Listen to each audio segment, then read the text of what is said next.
It's been a while, but I think I'm about ready to start a new marathon. I've been doing this channel for a long time now, and over the years with past marathons, we've looked at vampire killers, galactic bounty hunters, elves fighting giant pigmen, tactical espionage action, Disney crossing over with Final Fantasy, devils that may or may not be crying, and 2 different series involving anime teens battling evil while also chilling with their homies. What could I possibly have left to talk about at this point?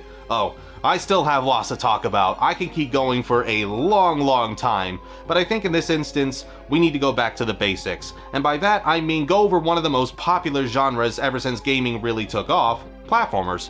But for today's video, I'm not talking about the usual kinds of platformers you see a la Super Mario Bros. Where you have fluid control, a moderate speed, and incredible abilities to vanquish your foes to clear the level with no sweat. I'm talking platformers that try to add a sense of realism to it by making the characters not as nimble, graceful, or acrobatic as your average plumber, not as quick on their feet as a particular blue blur, and power-ups being next to non-existent. I'm kicking off this marathon on the Prince of Persia series, starting by dipping my toes into the original title released in 1989 for the US and 1990 for everyone else, as well as Prince of Persia 2: The Shadow and the Flame coming out between 1993 and 1996, both of which are considered to be rotoscope platformers. If you don't know what rotoscoping is, it's basically an animation technique where you trace over every frame of live action footage. Most famously, the music video for a-ha's Take On Me used rotoscoping as a means of giving the video a unique visual style. That took a whole 6 months to make, so for as impressive as rotoscoping is, it does take a lot of time, patience, and perseverance for it to look good.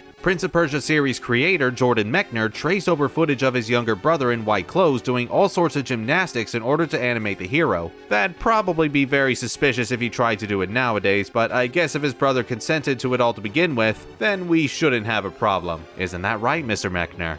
The sword fights between the prince and the enemies was done by borrowing the final duel in The Adventures of Robin Hood with Errol Flynn and Basil Rathbone. The decision for rotoscoping was because Mechner said he simply couldn't draw or animate well, and that was the best way he was able to capture lifelike movements. Originally, there wasn't going to be combat at all, since the protagonist was a non-violent person, but that unfortunately made the gameplay a bit boring without it. All the hero could do then was jump and climb onto things, taking inspiration from Indiana Jones and the Raiders of the Lost Ark, amongst other swashbucklers. I think adding the combat was definitely the right move as a means of having a little break from the platforming challenges and testing your swordplay instead, offering more action to this action platformer. Development for Prince of Persia started all the way back in 1985, and Mechner had already made one game at that time, that being Karateka for home computers of that era, which was a martial arts title that also had action. There were a few other ideas borrowed for the platform puzzler side of Prince of Persia as well, from games such as The Castle of Dr. Creep and Lode Runner, neither of which I've played, but still interesting nevertheless. The original Prince of Persia released on pretty much every home system you could think of at that time. Amiga, DOS, Atari ST, the XX8000, the Amstrad, the SAM Coupe, the TurboGrafx 16, the Game Boy, the Sega Master System, NES, Super NES, Mac OS, Genesis, Game Boy Color, goddamn Blackberries, jeez, that's not even all of them. Basically, if you had any means of playing games back in the day, you were all set to play Prince of Persia. And because of how many different versions that were available, it sold incredibly well, selling 2 million units total by the time the sequel came out. This was a vast improvement over the initial sales for the Apple II and IBM PC versions, which sold a mere 7,000 units each, and would only turn into a commercial success after shipping copies out to Japan and Europe. My primary focus is going to be on the Super Nintendo kinda sorta remake? The gameplay is essentially the same as the other versions, but the level design's been expanded and with more levels to boot, as well as a longer time limit to save the princess. I'm going to be cheating a bit and using my hacked NES and SNES Classic to play both ports, but one of the easier, more legit ways to experience the original outside of getting the actual consoles is also playing what I think is the Mac version through certain copies of the Sands of Time. In that game, there's a hidden breakable wall near the halfway point after you acquire your first sword upgrade, where upon smashing it and heading through the corridor, you unlock the original Prince of Persia. However, that's only on the console ports of Sands of Time and not the PC release or even the HD trilogy on PS3s. And on the Xbox version, that same method unlocks the second game while the first one is obtained by completing Sands of Time. And even then, that's on US Xboxes and not anywhere else. It would be really nice if we could get versions released for more modern hardware, but seeing how the franchise has been owned by Ubisoft for a long time now and are too busy making the 30th Assassin's Creed title, I doubt that's gonna happen. If you're like me though and couldn't play these games back then on account of not being born yet, then you'll most likely have grown up with the Sans trilogy, and these are the games I definitely have the most memories of. If the Fire Emblem Marathons taught me anything though, was to not put too much on my plate, so I'm of course not going to be covering every Prince of Persia game out there. I'm only going to be sticking to the titles that got released on consoles, so no handheld games I'm afraid. And even then, I'm only going to go as far as the Lost Crown, no Rogue Prince of Persia or whatever that 2D side-scroller was we got recently. I can only hope this marathon doesn't get quite as exhausting as the Fire Emblem one for either of us, but I guess we'll find out.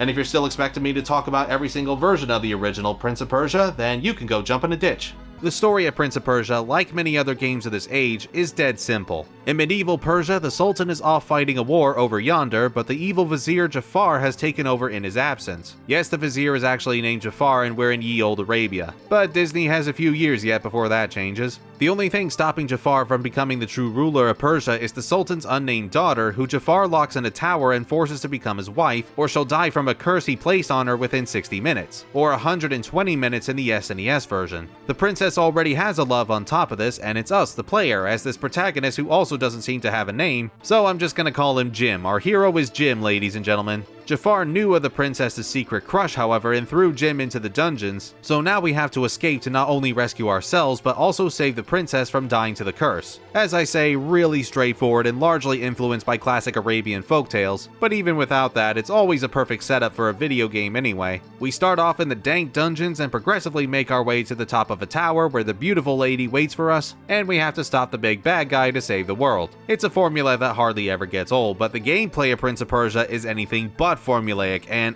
oh boy is it quite the fickle beast. Now this wasn't the first time a game used rotoscope animation to try and create more realistic platforming. Impossible Mission technically did it before Prince of Persia on the original Commodore 64 version by about 5 years, but Prince of Persia is definitely a very early example of a rotoscope platformer and would eventually translate to other games like Flashback, Another World, Nosferatu, and even Tomb Raider on the Game Boy Color. Not forgetting the best one of all, Lester the Unlikely.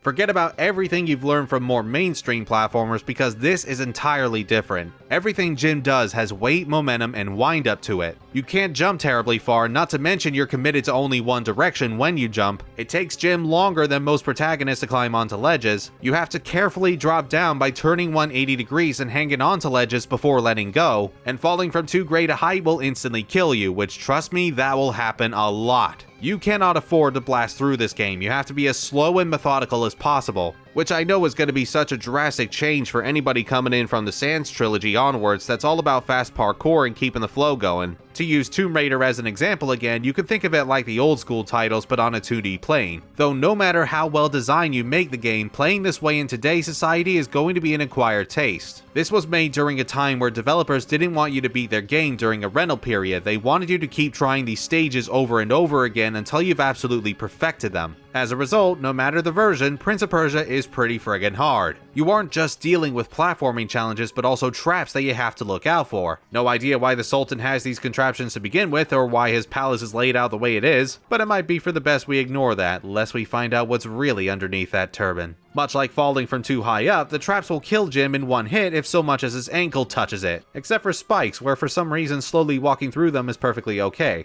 In between traps and holes to jump over are guards that will instantly engage in a duel with you if you get near them, though you do need to find your own sword in the first level before even trying because you ain't getting far otherwise. You also need to be prepared for a shit ton of memorization as well as loads of trial and error because there's going to be plenty of times where you won't see an obstacle coming, or you time your next move slightly off and that causes you to die in a split second. Gamers back then didn't actually get to own as many titles as they would today. It was usually either one game every so often or sometimes every year, so people had a lot more time on their hands to get through their one game absolutely flawlessly. Nowadays we have far less time and patience to deal with this, and not to mention we have way more games to choose from than we ever had, and in that sense, the original Prince of Persia unfortunately hasn't really stood the test of time, at least from a more modern perspective. Apart from feeling way more slow-paced and sluggish than what newer gamers are used to, the main culprit for this is the fact that every time you die, you're sent pretty far back. A lot of times right at the very beginning.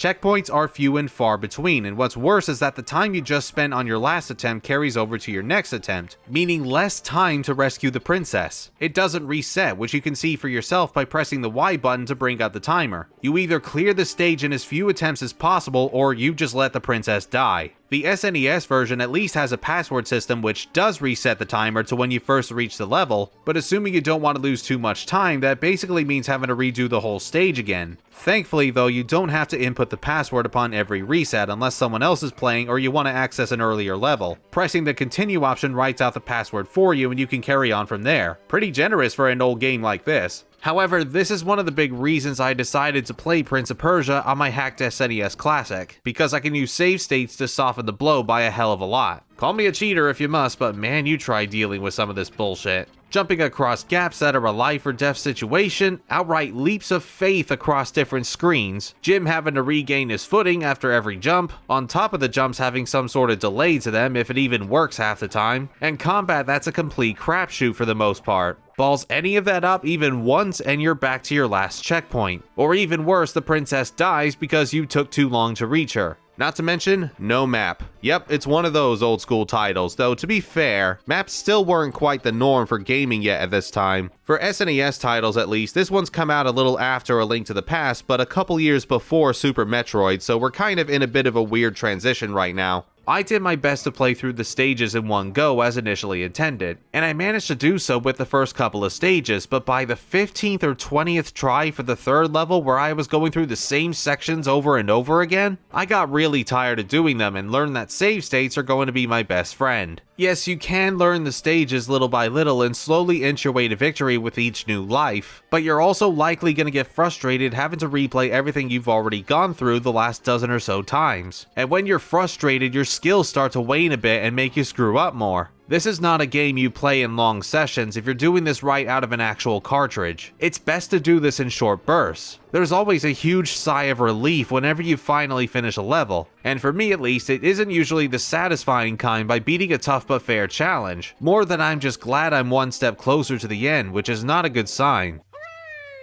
You know what though, I can get used to the platforming with enough practice, but as I said earlier with the combat, it's more or less a gamble as to whether you win or lose. Yeah, you can control Jim's sword strikes and parry enemy attacks just fine, and to be fair, the opponents you encounter at the beginning aren't too bad, in fact some of them go down pretty easily. It's the late game guards that are an absolute bitch to defeat because there are so many instances where they can somehow telegraph your attacks and parry them before you've even decided how to approach them. I do like making them fall onto a pit of spikes though when I can, that's quite satisfying. There are larger potions you can find that permanently extend your health, which definitely makes combat more manageable, especially against the few bosses in the game, but sometimes they can be found in ridiculously well hidden locations like an invisible wall or a ceiling tile that doesn't look any different from the rest. There's also the very rare vial that lets you descend very slowly so you can reach the bottom of a large pit without dying, though this is rather situational, and you'll need to be careful of the vials with purple fumes that act as poison, but those are probably the more obvious obstacles to avoid. Then there's the stuff that you definitely won't see coming on your first attempt, or puzzles you likely won't even figure out without a guide or a lot of meandering around. The beginning of level 10, for instance, immediately drops you into a pit that you need to react to and grab onto a ledge, otherwise you die super quickly. Yeah, thanks, dicks. There's another stage that involves that classic gimmick of going through the right portals to another section, as if things weren't confusing enough. One part involves you randomly deciding to jump through a mirror so that a phantom of yourself appears and acts on its own accord, which you meet again later in level 15 after Jafar destroys the tower bridge, and he comes out wanting to fight, but apparently you're not meant to engage in combat. Instead, you're supposed to sheath your sword and merge with the phantom, which then allows you to cross the large gap by stepping on invisible tiles like your Persian Jesus. There is zero indication for some of these puzzles. The only way to know what to do is to exhaust all possibilities and do something out of complete frustration and boredom before you finally encounter the solution. Again, I know this sort of thing was quite common for games around this time, especially in the puzzle genre, but in my opinion that doesn't always mean it will still be considered clever over time. The last few stages are entirely different, however, however, these are utter marathons. Level 18 has the cheek to put you through one of the longest levels in the game with so much climbing, jumping, and traps aplenty. You've got a boss fight at the end, and then they throw in one more enemy just before the exit. What an absolute tease. And man, level 19 not only goes on for friggin' ever, but it's just a chore to get through. You've got to solve more puzzles, pass through hard to see traps, handle some of the trickiest platforming in the game with confusing as hell navigation, and a whole ass boss rush all in one go. God damn it, people, give me a chance to breathe here, will ya? Well, surprisingly, the final level is quite short. It's just a long corridor towards Jafar, but if you go to the right, you can also peek out the tower window and envision the princess. Probably not the best time to be daydreaming while Jafar could sneak up on us at any moment, but whatever. The last battle against Jafar is a bit challenging, but not too bad if you know how to exploit him. He has two phases unlike the other bosses, the first of which is him teleporting everywhere and unleashing an easy enough attack to avoid. Apart from this one spell he does that insta-kills you, that I very much could have done without. The second phase is a massive sword duel with a crapload of parrying you need to do before getting a chance to strike. Trying to do this as honorably as possible is only going to place you in a world of hurt. The simplest way to beating this phase is to put Jafar in a corner and keep wailing on him, very similar to what you do with Dark Link at the end of Zelda 2. With that, Jafar is finally taken care of, and by completing the game fast enough, the princess reunites with her precious Jim. The townsfolk recognize his bravery and celebrate as the Sultan returns from war, saying to us that this truly was a Prince of Persia. There is an alternate ending if you run out of time, but it's not quite as interesting as you think it'd be. Jim comes in standing in the princess's room for a bit, and I'm not sure if he's mourning over the loss of his love or if he's trying to decide what to order from Domino's today. I should make it clear that I don't hate this game at all. It's very impressively made even after so many years later, with some really fluid animation, music that perfectly captures the Persian atmosphere, and groundbreaking technology for back then. I also respect that this was made at a different time in gaming, but I can't deny that there are going to be some people, including myself, that find it a little too clunky these days to be played more than once. I guess you can kind of say that about most rotoscope platformers in that sense, but there probably is a good reason we don't have games like this anymore. That said, there is some sort of strange satisfaction to the original Prince of Persia, despite all the grievances I have with it. Once you figure out how everything works between the controls and level design, it's honestly not the worst thing in the world. Though definitely use save states on your first playthrough at least if you don't feel too guilty about doing that. I am glad I saw it through to the end and gave it a try, but I think once was enough for me personally. The other versions, like on NES, are based on the original level layouts with fewer levels in general. It's a more condensed experience if you maybe want to try the game that way, but otherwise it's basically the same deal. Great visuals for the system, but kind of a pain in the ass to play at times. The original Prince of Persia is one of the most stressful games I think I've played in a while, and it's only going to remain as a unique piece of history to me from here onwards. Before we go over Prince of Persia 2, however, I just want to quickly talk about one particular version of the original game that's quite a peculiar one and has something that the other ports don't have, and that version is on the Sega CD.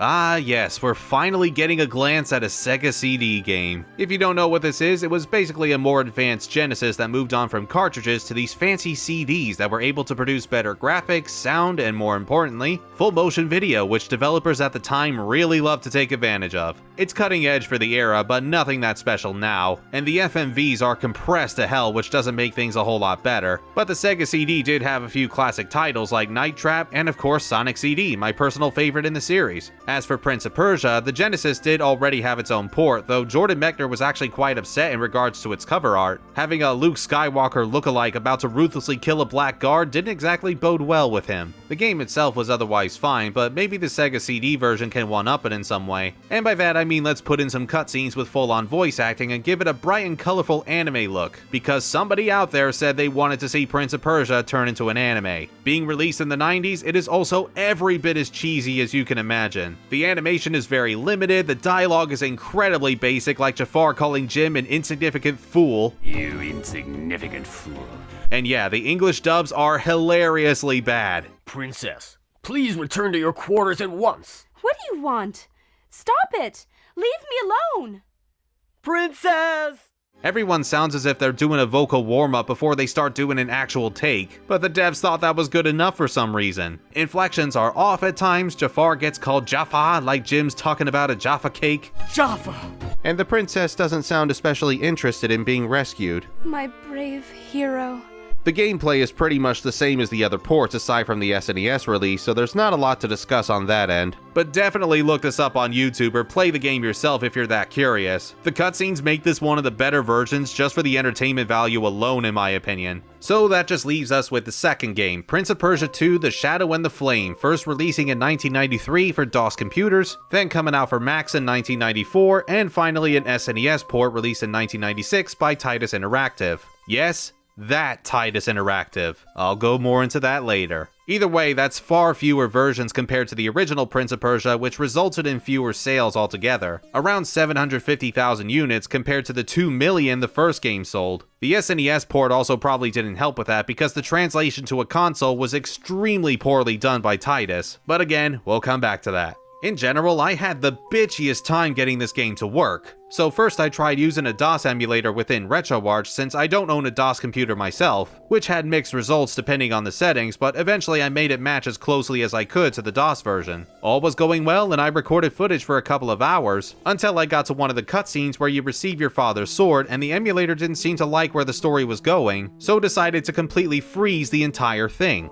I've tried rebooting the emulator, loaded up a previous save, but I for the life of me could not figure out what went wrong, so I just put it down to bad emulation. Back to the drawing board, but sadly no other settings would get me past that one scene, resulting in me using the Super Nintendo port to try and experience the second Prince of Persia as best as I could. But as you can see, the speed was somehow increased by a tremendous amount compared to what it's supposed to, although there's also some missing content within this version as well. For a while, I was pretty much stuck with this only option, but I had another idea. Let's use the unlockable in the Sands of Time. Unfortunately for me though, as I said earlier, that port only exists in the US Xbox release of Sands of Time, and I live in the UK on top of not owning an Xbox for many years now, so finding an NTSC Xbox isn't exactly easy for me. Once again, I had to use an emulator, this time for an Xbox that I was completely unaware of, played through the Sands of Time and got to the point where you unlock the second Prince of Persia, where I could finally play this as it was originally meant to. The graphics are a little blurry, but I'll deal with it.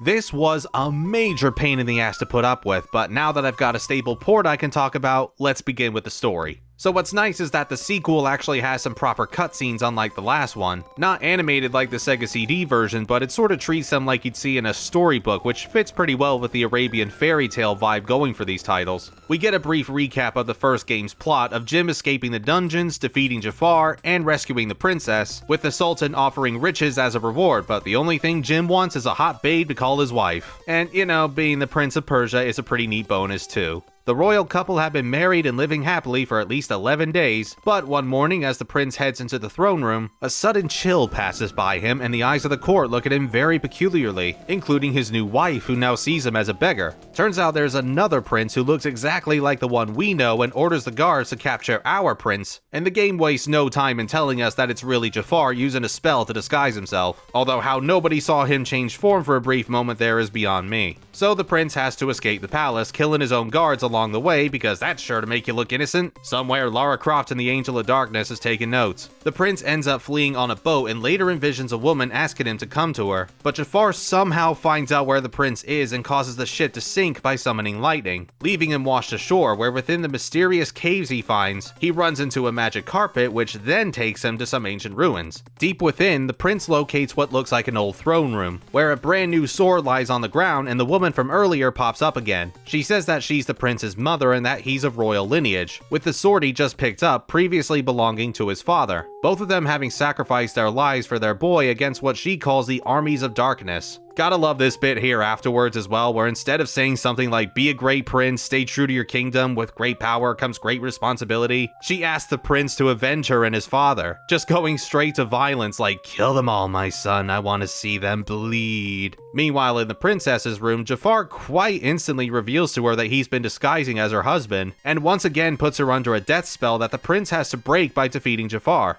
I'm not exactly sure what Jafar's plan is this time. I mean, he's got the power, he's got the girl he wanted to marry. All he had to do was keep up his ruse, so what prompts him to suddenly want to kill the princess other than reintroducing the time limit mechanic to the gameplay? I guess you could maybe say now that he has the wealth and luxury, he doesn't need the princess anymore, but still, I'm a little confused. Oh well, no matter. We'll come back to the rest of the story later, so let's go over the gameplay itself, having brought up the timer. After all the digging around I had to do to get this thing working, is Prince of Persia 2 actually worth playing? Not really, in my opinion. We've got the original developers back, Broderbund, but somebody there made the decision to dial up the bullshit meter to fuck off island. The instant death traps, oh my god, the instant death traps. They're goddamn everywhere. Spikes on walls, dead. Lava pits, dead. Giant ass crushers, dead. Blades sometimes too well hidden in the walls, dead. A collapsing bridge you won't see coming your first time, dead. Those asshole snakes that are too small and too quick to kill, deader than dead. I mean, I am kinda impressed with how gory this game is, especially well before Warrior Within came out, but come on, give me a break.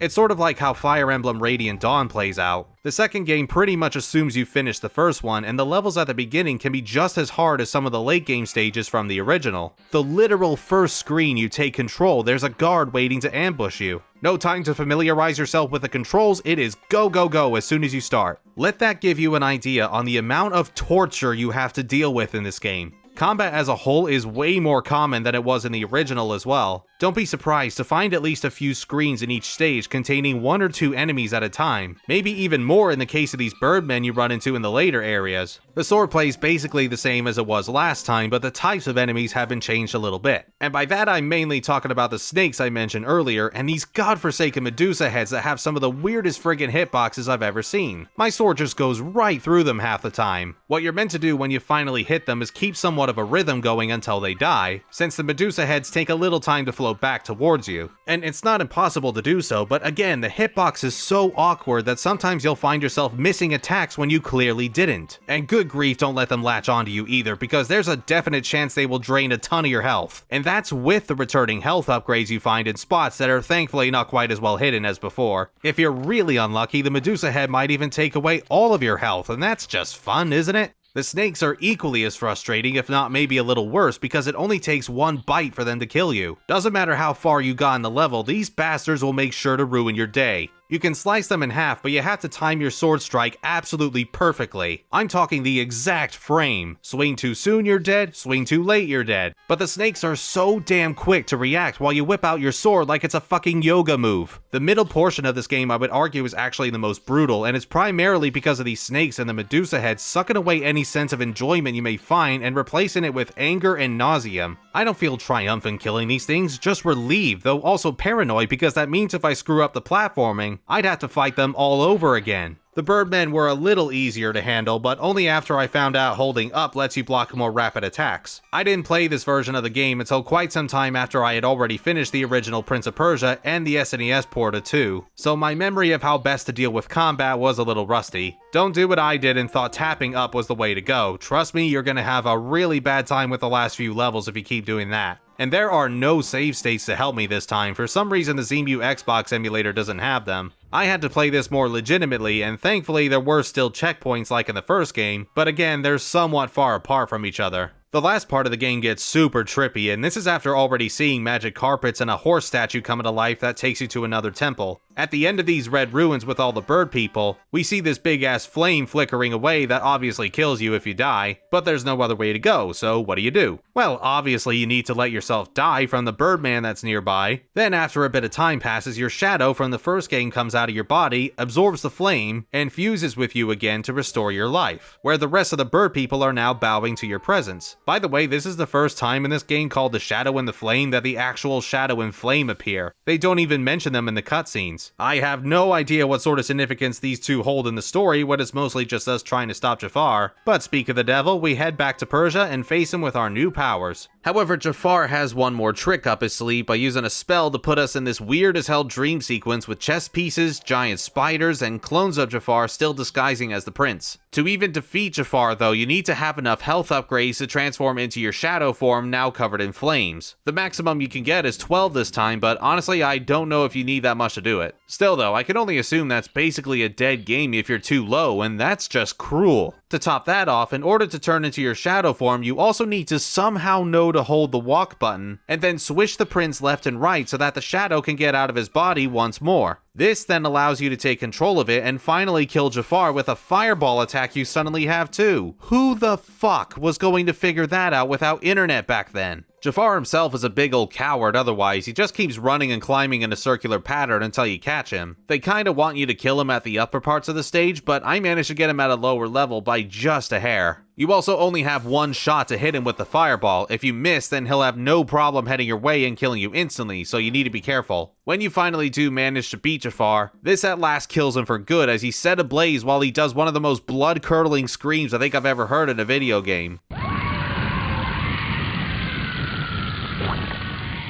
Jesus Christ. So yeah, there's not any coming back from that, I'd say, and the princess is once again saved now that the spell is broken. The prince orders Jafar's ashes to be scattered to the wind, and that is the end of the game with a little cliffhanger of a random witch overlooking the couple through a crystal ball. This was apparently meant to be resolved in another sequel according to Jordan Mechner himself, but the game never saw the light of day and thus we have no conclusion. Before I give my final thoughts on Prince of Persia 2, let's dive a little further into the SNES version real quick, which, may I remind you, is made by the same people who developed one of the most infamous games of all time, so we're in good hands. Cutscenes have even less movement and no voice acting unlike the DOS original, which isn't a huge deal if you ask me given the hardware, and level design for the most part is fairly accurate, death traps and all, though they did put in this one asshole bird soldier who I swear you can't kill because of its awkward placement. Ah, son of a bitch. But there are a few things that don't exactly make this SNES translation the definitive way to play the second game. Obviously, the extra speed is going to be a major problem for a number of players, especially with how delayed the prince's movements already are. For me personally, I surprisingly didn't find it to be that much of a pain to get used to. In fact, it actually made the game feel a bit faster paced because of it. And the SNES port itself is also shorter than the original release, though that could also be because this version is missing some levels, including the very last one in the dream world. The climax is mostly the same, you've still got to wait for your shadow to head into the magical flame and the bird people kneel before you, but Jafar just kinda shows up out of nowhere, doesn't move, and you can't even tell it's him because he looks so similar to the prince. So you throw another fireball at his face and that's it. That's the end. You go up the stairs, the princess has been rescued, game over. What an underwhelming finale. It's only a few things that have been changed between this and the DOS Prince of Persia 2, but it's enough to make it feel like a totally different experience. If you really want to try the second pop title out, then I'd recommend doing your best to play the DOS original and not this one. Prince of Persia 2 overall though is only something I'd recommend watching as opposed to actually playing. It's very visually striking with the brighter colors and the animation is just as good as the first game, though for me I think the atmosphere of the previous title was better with the darker aesthetics. Some of the prince's death screams can be pretty funny too, sounding straight out of The Simpsons when he falls into lava. If you enjoyed the gameplay in the first Prince of Persia, then chances are you might find some enjoyment with the sequel, but I definitely find this to be a little worse than the last one, and it's all down to the spike in difficulty. The first game can be pretty sadistic as well, but I think they went way overboard with this one. I have gone through harder games than this one across the 14 years worth of videos I've done on this channel, but Prince of Persia 2 did get to a number of points where it just wasn't fun putting up with its challenges. There's definitely some people who will still appreciate this game despite its faults, but like its predecessor, this is my one and likely only playthrough. So I'm already pushing it a bit with how long this video is, but there's actually one more game I want to extremely briefly look at that came out for PS3s and Xbox Live Arcade in 2007 and 2008, and that was Prince of Persia Classic. It also came out for iOS and Androids, but you could probably guess those are long gone now.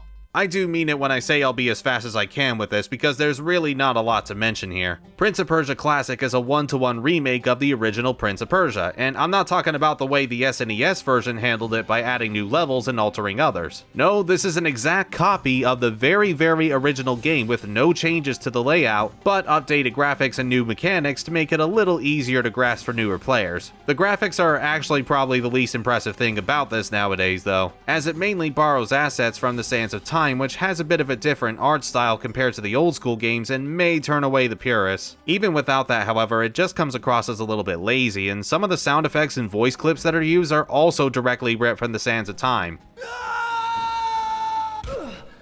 Development for this title was done by Gameloft, who aside from recently bringing back Carmen Sandiego into gaming, specialize in a multitude of mobile phone games, which makes a whole lot of sense when you actually play Prince of Persia Classic. It's hard to describe, but it definitely does feel a little bit like a mobile game that's been smoothed out for consoles, despite it coming out on consoles 4 to 5 years before mobile phones. The controls have been adjusted to feel less slippery than the old days, and jumping is a little more responsive, though not by much, so it is still a bit clunky to put up with. The prince does have a couple of added maneuvers that are slightly more akin to the Sans trilogy, like a small wall jump that, as far as I can tell, doesn't really have much purpose being real here, or automatically turning around when you're about to hang from a ledge. That one's definitely more useful, and the prince can even flip backwards in opposite directions to save you having to manually turn him around and hop across, and the game is a little more generous in regards to how you jump, like having a running start for a smaller gap. Combat's still mostly the same, but parrying does produce this nifty slowdown effect to give you more of a chance to counterattack, though enemies can still block for Persia, so you gotta keep the flow going until they eventually die. Hints can also be turned on or off in case you need a bit of assistance, taking the form of a butterfly that shows you the correct way to proceed through the level, but doesn't show you where all the health upgrades are. So you're left with at least some exploration if you're worried about the hints being too useful, even if the upgrades themselves are still stupidly well hidden. Really, everything about the gameplay here is the best it's ever been for the original Prince of Persia in my opinion. It's still not perfect and a little bit stiff, but I'm probably more likely to come back to this one than the originals. The only thing that does let the game down for me are the visuals. Moving aside the fact that it's just borrowing from Sands of Time, everything just looks a bit jagged and lifeless for a 7th gen title, especially during the cutscenes. I think the pixel art in the older games just had more style and grace to them, which has aged far better. Time attack mode is also available if you want to have a go at that, and by completing the game you also get survival mode where you go through the whole thing in one life, which you'd be out of your mind if you think I'm doing that.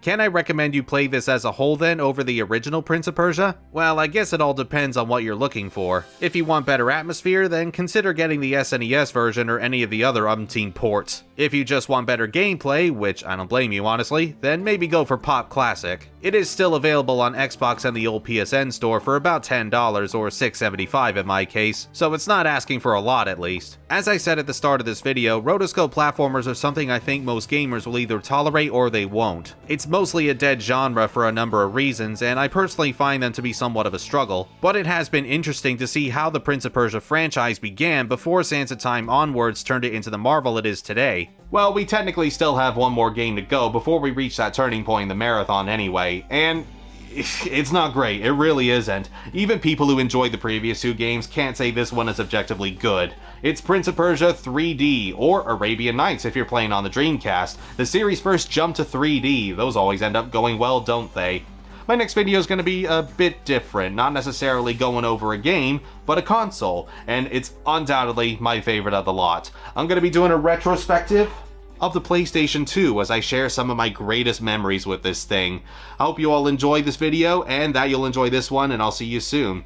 With all that said and done, as always, thanks everybody for watching. Stay safe, stay healthy, and take care of yourselves. Over the years with past marathons, we've looked at, I forgot what we looked at over the years. Disney crossing over with Final Fantasy, and